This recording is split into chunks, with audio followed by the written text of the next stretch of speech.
Welcome to My Father's House, a Minnesota initiative to address reentry challenges in our state. We are an intentional community with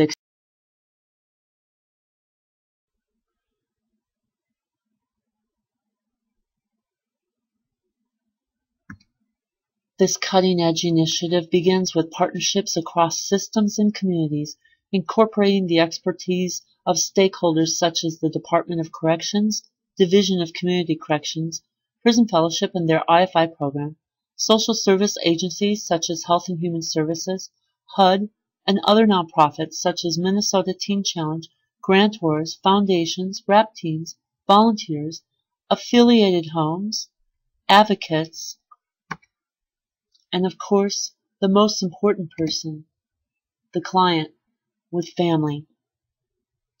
The client is supported in this reciprocal relationship, which is there to encompass them and help them in any way they can. This relationship statement, helping you help us, is a statement that works in every direction in this three-strand cord, and indeed should be working in every direction in order to have this initiative function at its highest level.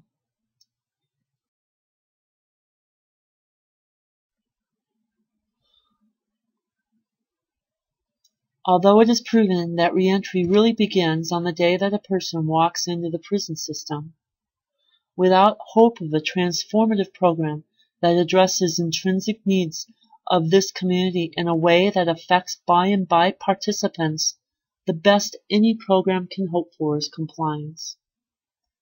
Now please let me explain a couple of things here.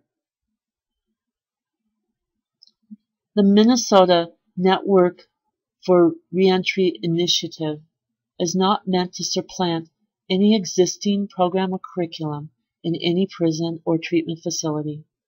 It's merely there to support and work in tandem, offering a beginning for a continuum of care, which begins with the client while immersed in a life-changing treatment system, carries them through that program and to the outside, where an entire statewide network of concerned agencies, organizations, supportive systems, and individuals are there to help make certain that their life change is long-lasting and successful. With the My Father's House Reentry Initiative, of course, there is a lot of extra work, but there is tangible payoff. Reentry begins through this initiative 18 months prior to release from prison. Orientations cycle through the prison systems and are held much like corporate seminars. They're multiple day-long seminars addressing general population reentry topics, as well as breakout groups to discuss such personal topics as commitment, submitting to authorities, restorative justice concepts, just to name a few. Systemic support is discussed in detail as there are requirements which must be met on the part of service recipients in order to gain access to the blessing of statewide resources rather than the normal return to county of commit.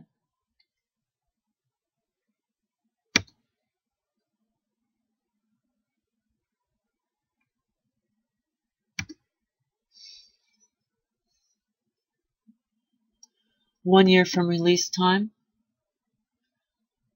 things begin to ramp up a bit. Additional work and sharpened focus becomes imperative to life beyond the walls. Relationship issues are one of the first things looked at with the help of peer advocates are an interesting component to the My Father's House initiative. A peer advocate is someone who has formerly struggled with drugs, crime, or had familial struggles with the same. They understand many of the challenges facing the re-entering person and are there to guide, facilitate, and hold that person accountable. Peer advocates are trained in case management, RAP team facilitation, resource leveraging, and communication. They exhibit a high degree of moral integrity and offer unparalleled role modeling. Many of these peer advocates are graduates of Minnesota Teen Challenge Leadership Institute, having successfully navigated out of bondage to life-controlling issues into freedom. A RAP team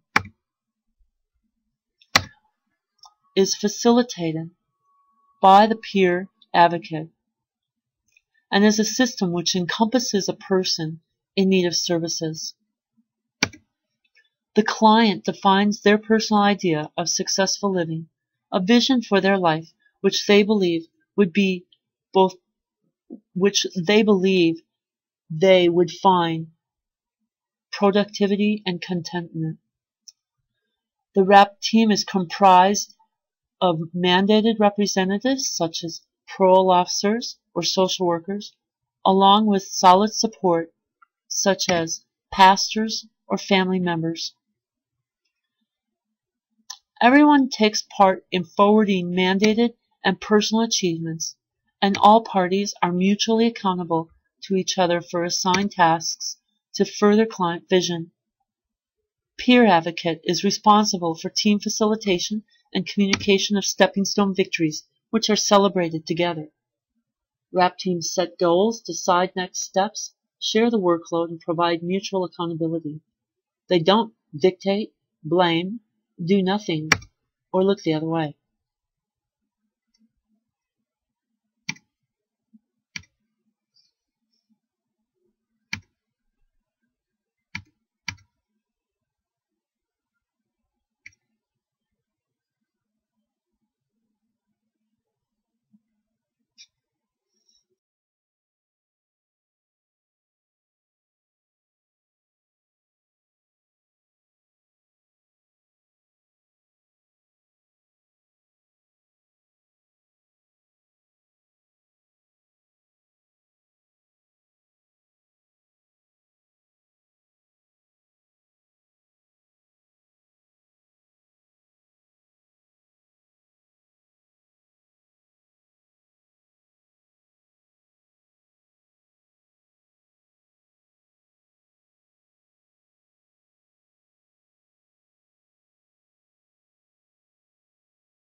Family reunification is very important in our state.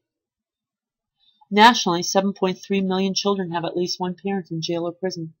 In fact, Bureau of Justice statistics reveal that there are 2.1 children for every incarcerated adult in our state prison systems nationally.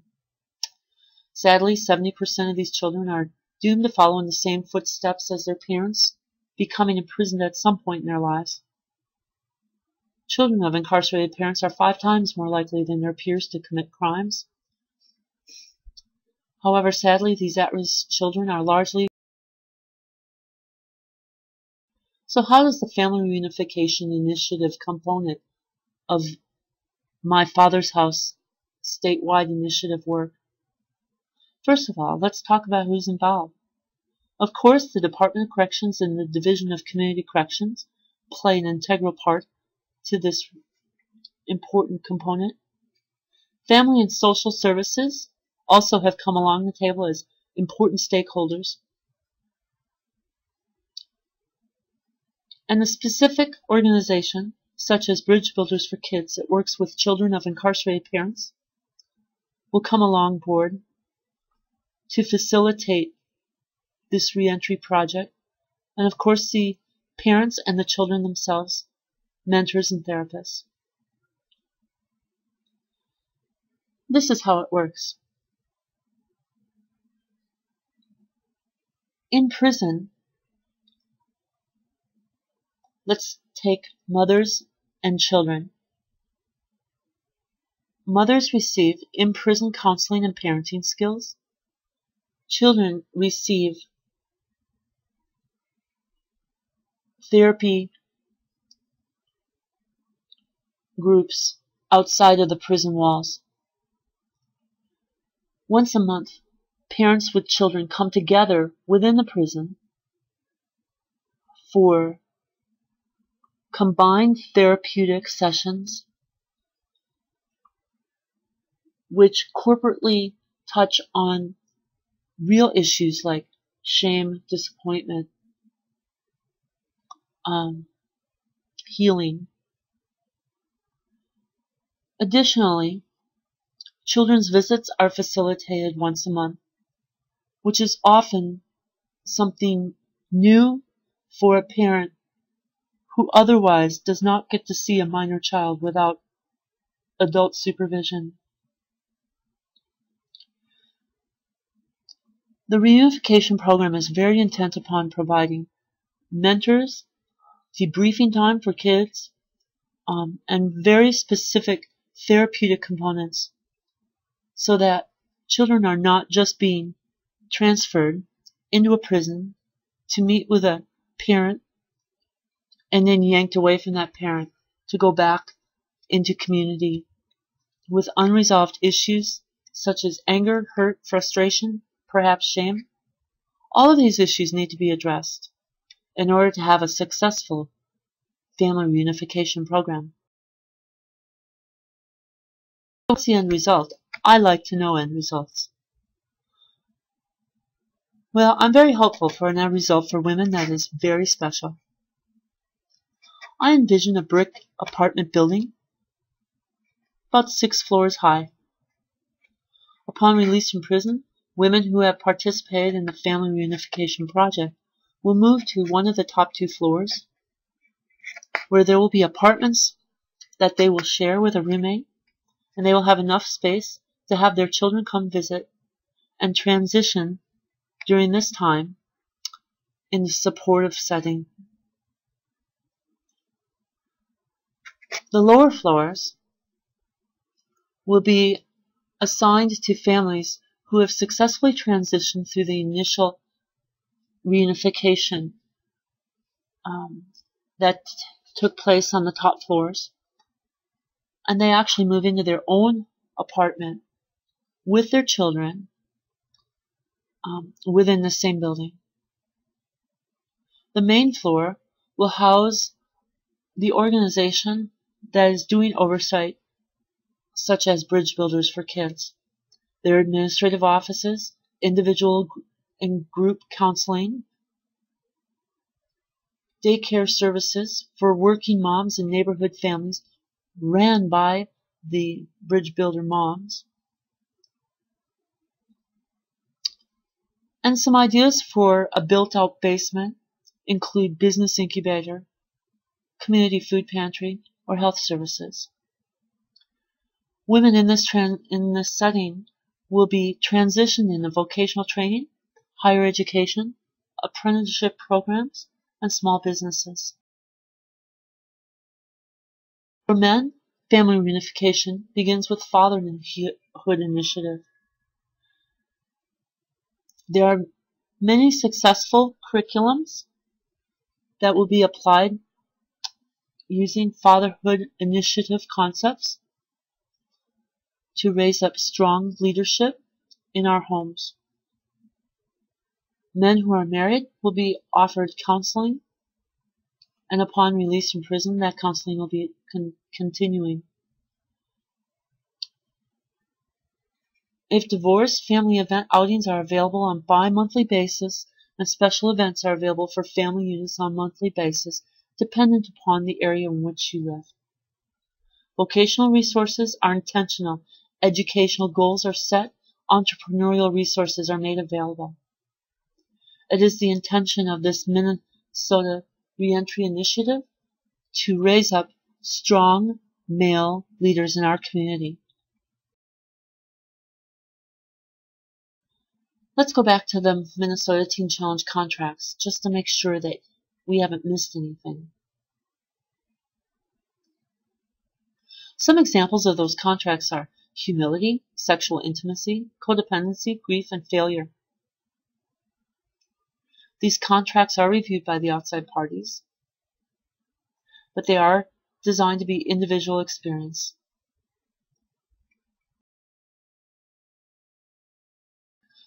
How does this program run well?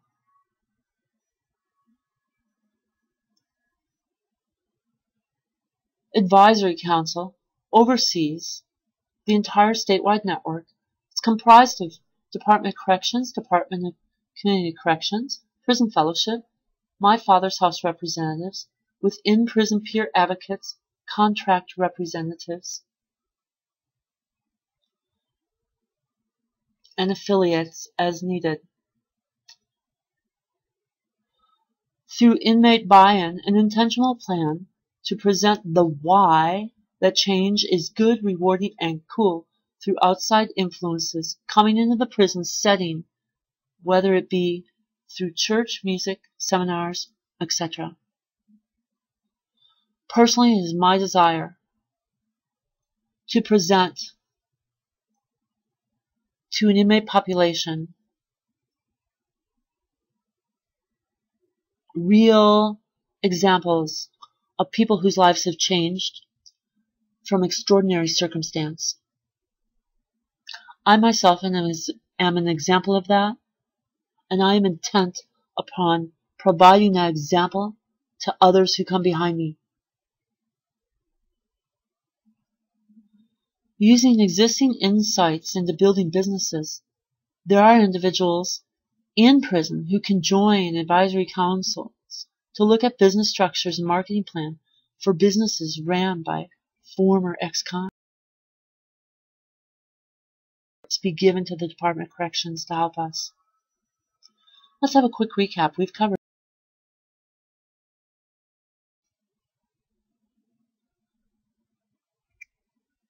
18 months prior to release.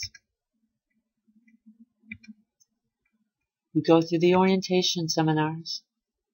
We start looking at our plan for success, engaging with Department of Corrections and the Division of Community Corrections to ensure that an individual is able to transfer to other counties other than commit.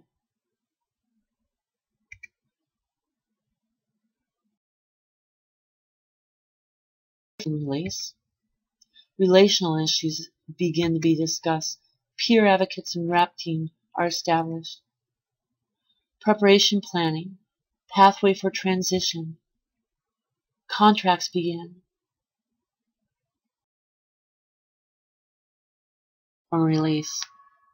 Where do we sit? The peer advocate has been meeting with the client every 2 weeks for the last 3 months.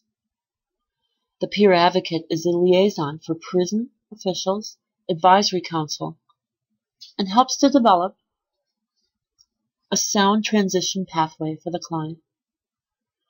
The advisory council has been apprised of the client's progress and advocates for a transition pathway which suits the client's vision. In-prison goals for successful transition out of prison have been established with the RAP team and tasks.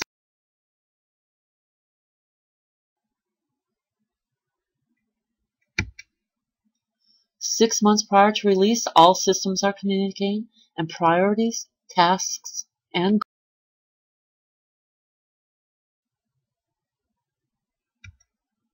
3 months prior to release. What is this pathway everyone's been talking about? Time to take a look at my father's house around Minnesota.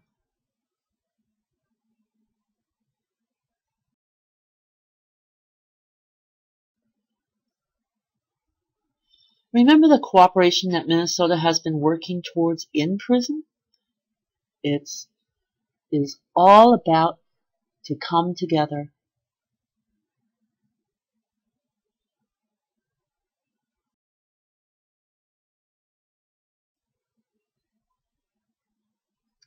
Across the state of Minnesota, organizations, affiliates, individuals, grantors, foundations,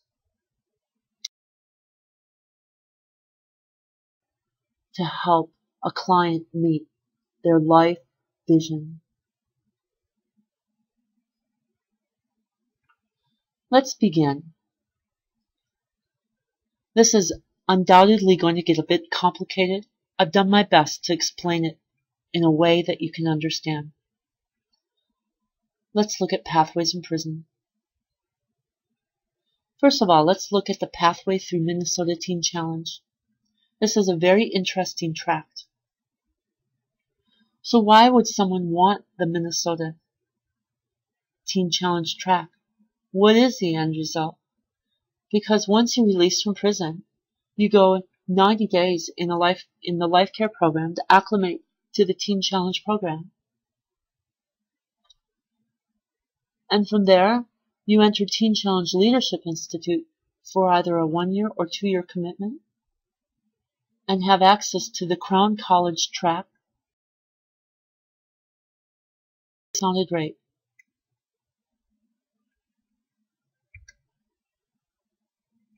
So if you choose to go through that TCLI 1 to 2 year commitment and or join with Crown College, the end result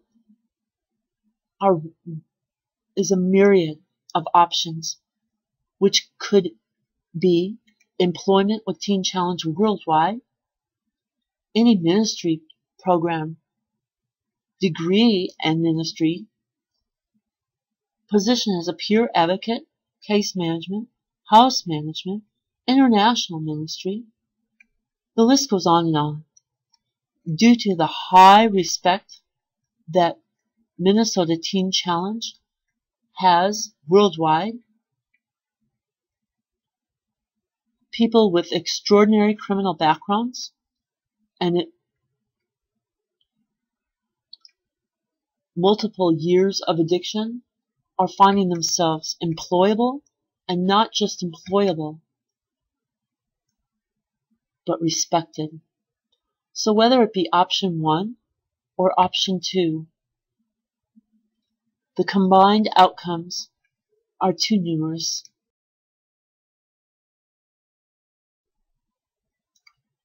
Clearly, having Minnesota Teen Challenge on board as a stakeholder in the Minnesota Reentry Initiative project is a great success. You may remember that reunification was addressed earlier in our presentation. So that leaves reentry for Christians Remember the diagram of my father's house statewide reentry initiative? Minnesota's innovative reentry initiative is all about helping them help us. And this premise is true for all parties involved, no matter where. Remember this diagram? Do you want to know why this plan is the best plan for Minnesota?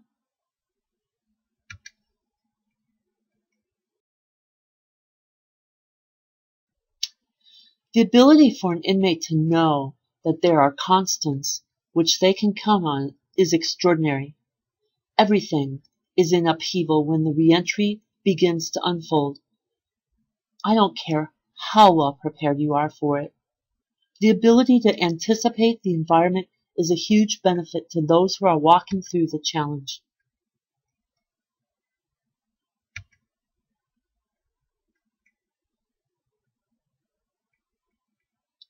I want you to take a good look at this diagram. We're going to break down and understand.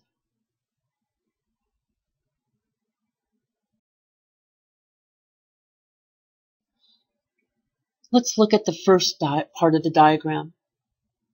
My father's house policies and procedures are established across the network. This means freedom from cumbersome and administrative burden and allows our affiliate homes to redirect and develop expertise in their unique area of reentry support.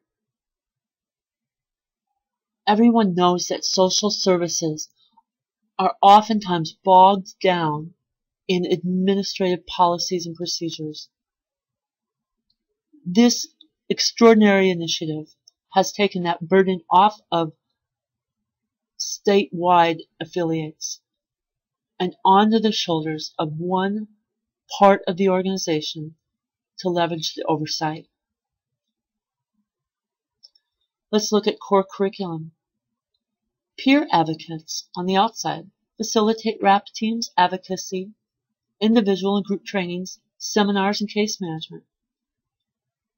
Trainings such as daily living skills individuals and group sessions, parenting, education, community, communication skills, etc. are at every location. Goal setting is an important part of the curriculum.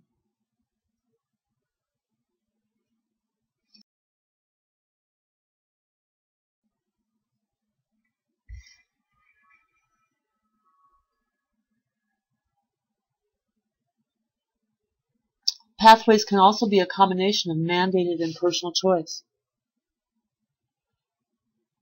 So that's the second part to look at. Once you know that the core curriculum is in place, there may be mandated components to a pathway, such as AODA treatment upon release, parenting classes, supervised visitation, access to intensive supervision perhaps will be a challenge, dual diagnosis.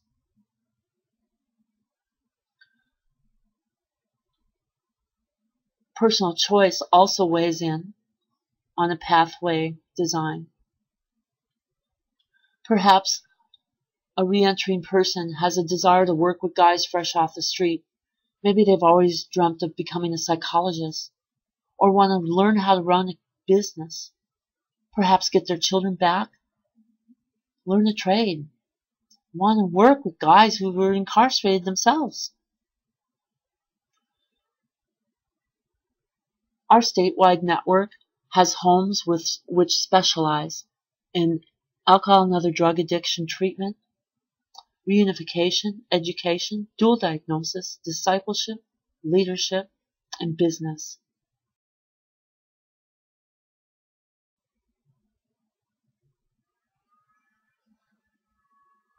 Finally, let's look at pathways that build family and careers.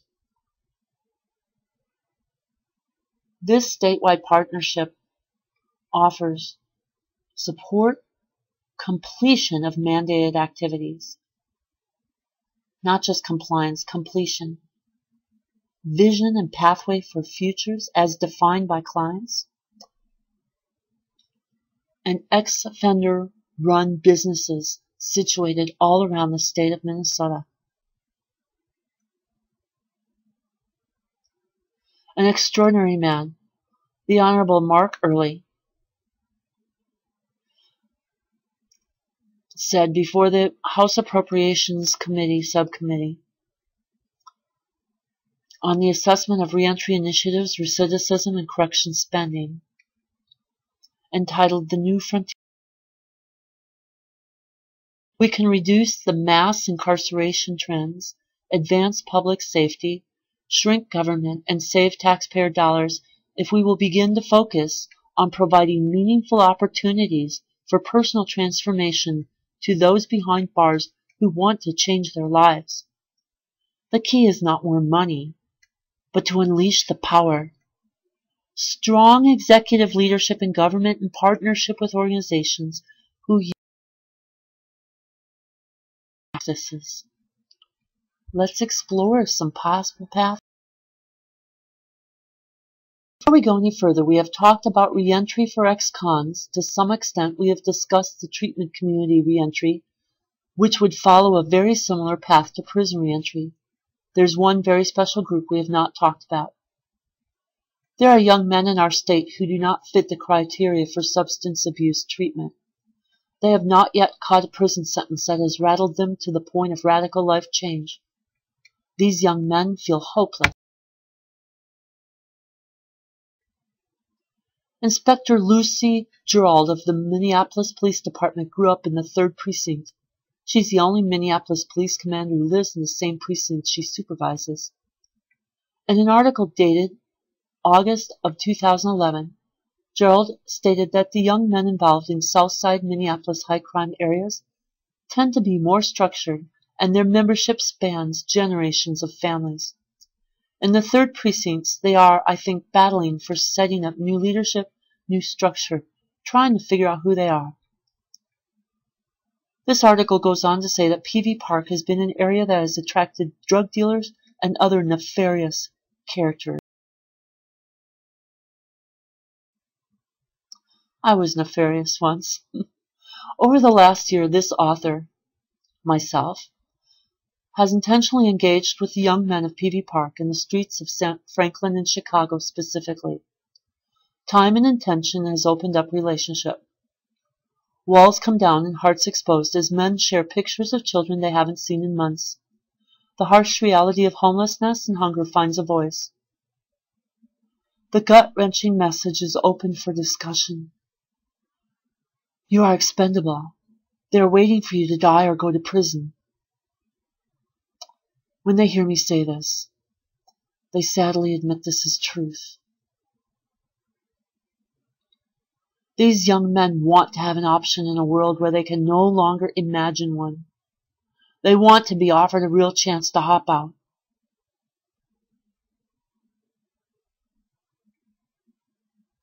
I am not a person that can keep going down to the corner and engaging with my friends, telling them how important they are, how important their leadership roles as men in their community is, how important they are as fathers, how they have hope for a future, unless I offer a solution. I want you to remember the words hop out as we move forward.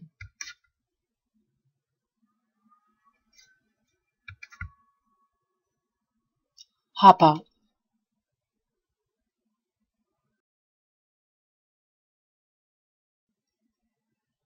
Let's look at some paths. Let's look at Randy's path, for example. Randy was released from prison with an alcohol and other drug addiction treatment mandate. So he went to a My Father's House AODA treatment for 3 to 6 months. During this time, Randy pursues family counseling and completes fatherhood initiative training. He realizes that he has a passion to affect change in his community. Through working with his RAP team, he facilitates a path to the Minnesota Teen Challenge and Leadership Institute and Crown College Scholarship. After a mere 3 years, Randy is already working with Minnesota youth to transform our state.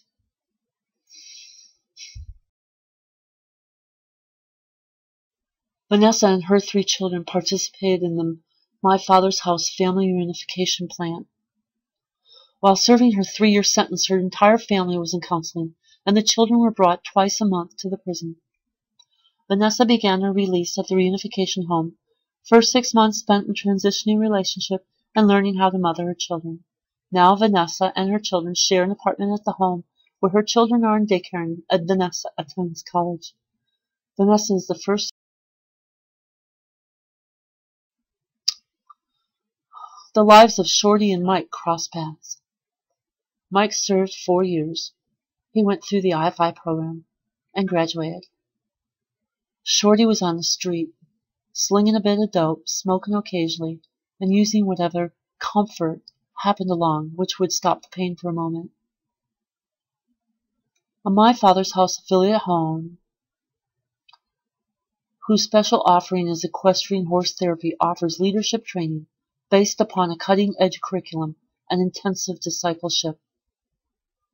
Mike knows if he chooses to go to the ranch, he will immediately be called upon to walk out the high bar as a role model to the man who is waiting for him, Shorty. Mike understands the hopelessness his counterpart is coming out of, the fear and uncertainty that is gripping the heart, and the glimmer of hope that the ranch and men like Mike have to share. For the next 9 months, these men are trained to man up as leaders, as world changers, as men of God. There's a very special light at the end of this tunnel. A business. These same men transition to an educational phase, ultimately coming back to the neighborhood from which they came to take over a business model which they've been trained in and which will stand as a beacon over Peavy Park and offer hope to those men who need to find it.